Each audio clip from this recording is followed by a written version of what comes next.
le mois d'août. Ô mes frères, voici le beau temps des vacances, le mois d'août, appelé par 10 mois d'espérance. C'est bien loin votre aîné, je n'ai pu oublier. Ah oui, c'est juriant. Alors, pauvre écolier, je veux voir mon pays, notre petit domaine. Et toujours le mois d'août au logis nous ramène, tant un cœur qui nourrit un regret insensé, un cœur tendre s'abuse et vit dans le passé. Voici le beau mois d'août, en course, camarades. La chasse le matin et le soir les baignades. Vraiment, pour une année, à peine nos parents nous ont-ils reconnus. Vous si fort et si grand, moi courbé, moi pensif. Ô changement contraire, la jeunesse vous cherche, elle me fuit, mes frères. Gaiement vous dépensez vos jours sans les compter. Économe du temps, je voudrais l'arrêter. Mais au pire du quai déjà la mer est haute. Toi, mon plus jeune frère, allons, gagnons la côte. En chemin par les blés, tu liras tes leçons, ou bien tu cueilleras des mûres au buisson. Hâtons-nous, le soleil nous brûle sur ces roches. Ne sens-tu pas d'ici les vagues toutes proches? Et la mer, l'entends-tu? Vois-tu tous ces pêcheurs? N'entends-tu pas les cris, les bras des nageurs? Ah, rendez-moi la mer et les bruits du rivage. C'est là que s'éveilla mon enfance sauvage. Dans ces flots, orageux comme mon avenir, se reflète ma vie et tout mon souvenir. La mer. J'aime la mer mugissante et houleuse, où, comme en un bassin de liqueur huileuse, la mer calme et d'argent, sur ses flancs écumeux, quel plaisir de descendre et de bondir comme eux, ou, mollement bercé, retenant son haleine, de céder comme une algue au flux qui vous entraîne.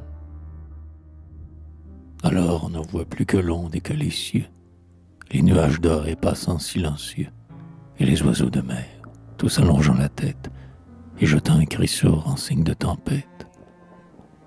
Ô mer, dans ton repos, dans tes bruits, dans ton air, comme un amant, je t'aime et te salue.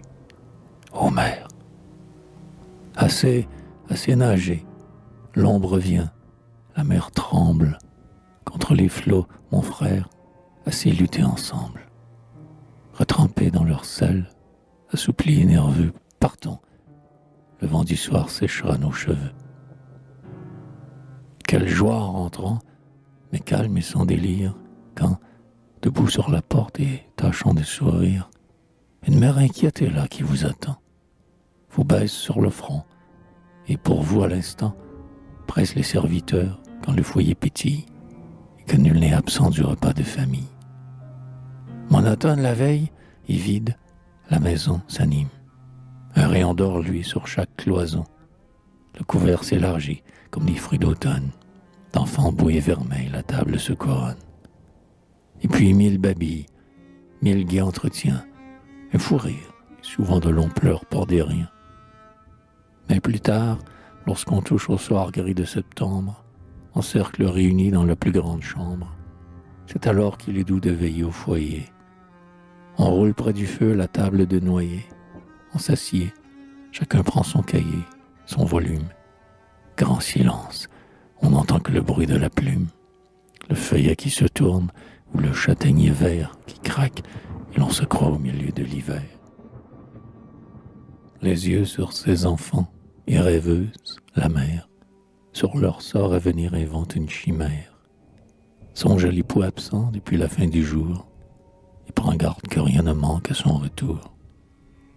L'aïeul cependant sur sa chaise se penche, et devant le Seigneur courbe sa tête blanche.